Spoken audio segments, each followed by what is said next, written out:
Hi, I'm Carrie Murphy, and welcome to Spotlight, where we showcase phenomenal entrepreneurs and their stories. And today, I'm actually really excited to talk to you about an issue that, as a parent, can be very frightening: sexting. There are so many tweens and teenagers that are sexting without even thinking about the consequences and long-term ramifications of having fun with our phones. And today I get to sit down with my friend and client, Lisa Houle, who's been a criminal attorney for over 20 years, who's on a mission to help bring awareness to this cause. Lisa, thank you so much for joining me today. Of course. I know we talk about this a lot because we're both parents. Yes. And you have two sons. Yes. But before we get into that, tell me a little bit about your background, because you've been on both sides of defense, right? Yes. So I've been in criminal law for almost 20 years now. The first 15 years of my career, I worked as an LA County Deputy District Attorney, prosecuting mostly sex crimes, violent crimes, domestic violence. Wow.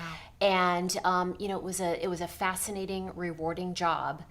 But I would say the downside of the job is that you really do see a lot of terrible things. And one of the things that I started to see, both as a prosecutor and now as a defense attorney, is this subject of sexting. This is going on with young people all over the place, at every school, junior high, high school, colleges. It's really frightening.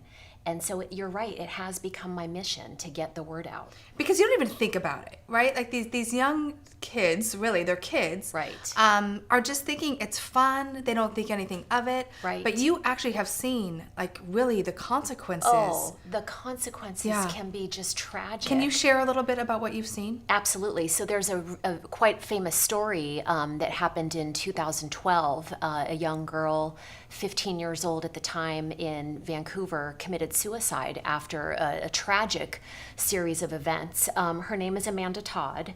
She's really an inspiration for the work that I am doing at this point. She was 12 at the time, and this all 12 started. years old. Yes. Yeah. So this started as a seemingly, well, harmless, but it's really never harmless, flash on a webcam one night to a stranger thousands of miles away. Gosh. And when young people do this, I think they are, first of all, putting far too much trust in the person that they send this to. Sure. So this was on a webcam. Little did she know that the stranger on the other end took a photograph of the topless flash. He then shared it with other men, who then started extorting her and saying, if you don't send us photographs, then we're going to put, your breasts all over the internet. And terrifying. Oh truly, my gosh! like for this young little girl, I can't even imagine what she was going through. And the tragedy was they did exactly what they promised. And so before she knew it, her breasts were all over the internet. She didn't tell an adult what was happening. She kept it to herself for a very long time. And it turned into just a horrifying, tragic story where she ended up committing suicide. So her story is one of the inspirations. The other part of this is that, yes, I'm a mother. Yeah. And, my children right now, well, first of all, they do not have cell phones. I plan on them not having cell phones for a very long time. Which a lot of kids, that's a whole nother conversation, but a lot of kids get cell phones so early. Yes, they do. And I get it. There are practical reasons for a kid to have a cell phone, communication with working parents. And I'm right there. I'm a working parent. I understand the need to be able to communicate.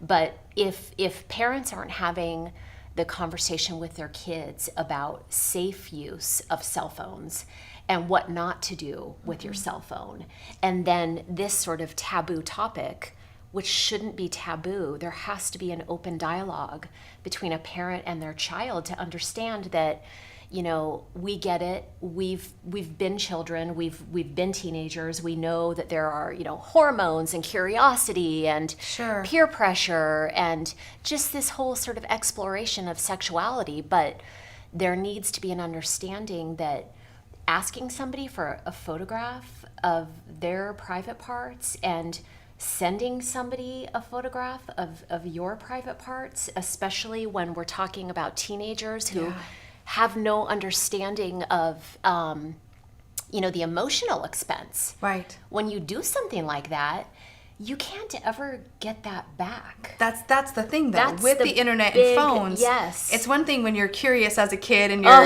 yes. playing behind closed doors. Not that I'm an Yes. advocate for that either, but I'm just Right. saying that, now we have this exposure. Oh, yes. Right? Which can literally, change lives, Right. hurt lives. Oh, yeah. It's affected some kids getting into college. Right. Right? And it doesn't even have to be, the receiver putting it out on the internet. I mean, there's even stories, locally here where somebody sent a crotch shot to somebody else, and that person turns around and shares it with friends, Right. fellow athletes, people in class. And then, that person who sent it to them has no idea that the receiver didn't keep it secret. Yeah. And it's now gone around the whole school. So it doesn't even need to be blasted on the internet. Yeah. I mean, it can ruin lives just in the simple sharing within one's, Inner circle. close inner circle. Yeah. And it really is to think before you send. Absolutely. Right? And Absolutely. I love that that's kind of what you're standing for Yes. and educating. It's Yes. before you send, think longer. Yes. Down the line Right. of what that how could this go wrong? And again, I think that teenagers, they have a sort of a sense of wanting to trust the person that they're sending it to. Right. But oh my gosh, if I could just get them to listen and understand that what you think is this serious relationship right now, Right. so much changes. Yeah. This is high school or junior high. And yet it's so hard because when you're in it, it feels so real. Right. And you want to, you want to be accepted, and you want to Yeah. be loved, and you want that other person to accept you and feel validated, and the thrill factor and all of that. But again, the long-term consequences can just be so disastrous. So Lisa, how are we going to change this? Well- as a parent, right? And as someone who wants to go in and educate Right. the young people. Right. Where do you start? So my plan, which we are putting into action right now, is twofold. It is sex education for parents so that they can understand, number one, this is absolutely happening. Right. And you can't turn a blind eye. You need to deal with this. This is going on.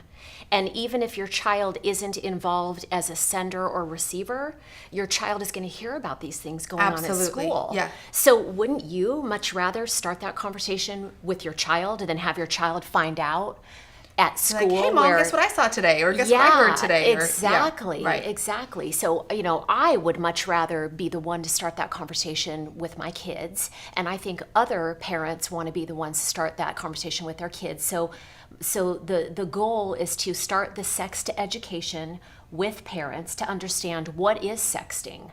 It can be just the conversation, the words on a Right, phone, right. but it can also be sending and receiving images. It can be sending and receiving videos. Yeah. It can be sending and receiving full-on pornography. Yeah.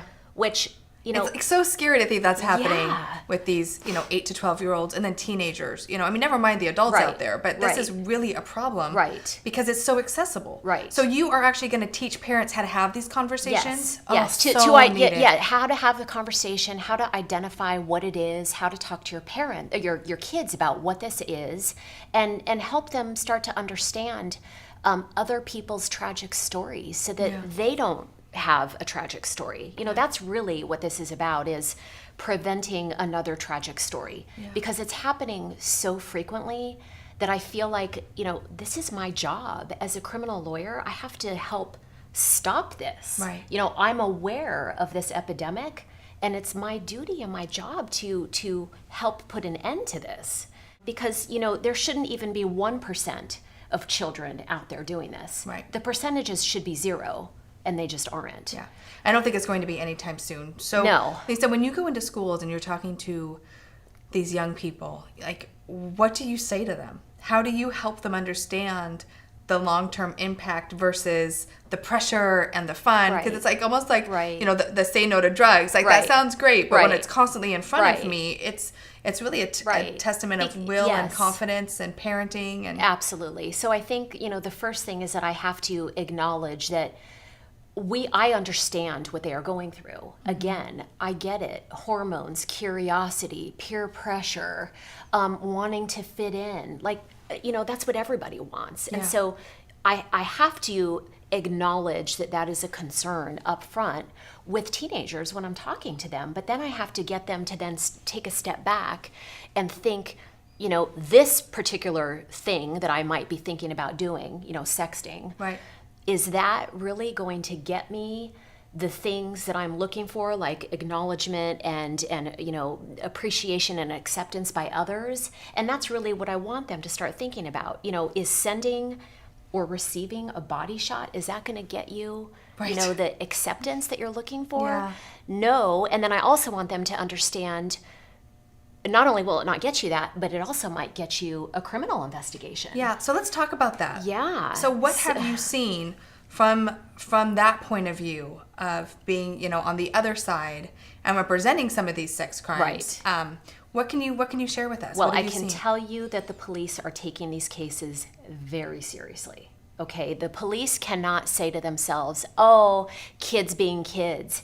They absolutely cannot do that. They can't turn a blind eye. So they have Is it child pornography at this point? Absolutely it is. Yeah. Absolutely it is. And, the police have a duty and an obligation to, if they are made aware of a crime, they have to investigate it. Sure. And so then, the prosecutors come in then to evaluate whether or not this is something they're going to file formal charges.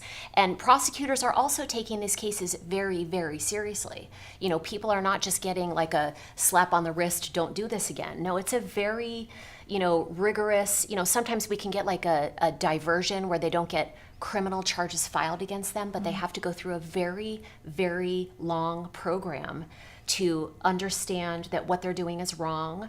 They have to go through counseling. They have to have, meetings with the police investigators on their case and the prosecutors that hopefully aren't going to file charges against them. Right. I mean, this is something like you feel is so serious innocent, business, right? Yes. Can really be damaging Yes. long term. Yeah, and then think about the victims in these cases. Right. The person who sends the photo. I mean, just again, the emotional impact for everybody that's involved in this, both the suspect, the victim, the parents of both those people. I mean, can you imagine the shock of just finding out either that your child is under investigation for this, something that they didn't realize was wrong, or your child is the person that sent the photo, Right. and now it's gone through the whole school. I mean, I can't just, imagine. I don't want to imagine, but it is a horrible thing to have to think about. Yeah. And I wouldn't wish it on my worst enemy. Yeah. I mean, it's horrifying to think about. Well, thank you for taking a stand and helping educate and spread the word. I'm sure there are parents out there right now that are terrified and going to go steal phones from their kids. Right. What is the next step someone would take if they want to learn more or get to know more about your programs?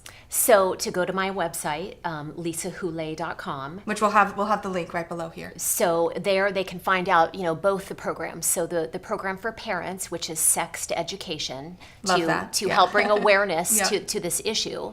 And then also Before You Push Send, which is really for the teens, to get them to take a step back and think about, is this really a good decision? Right.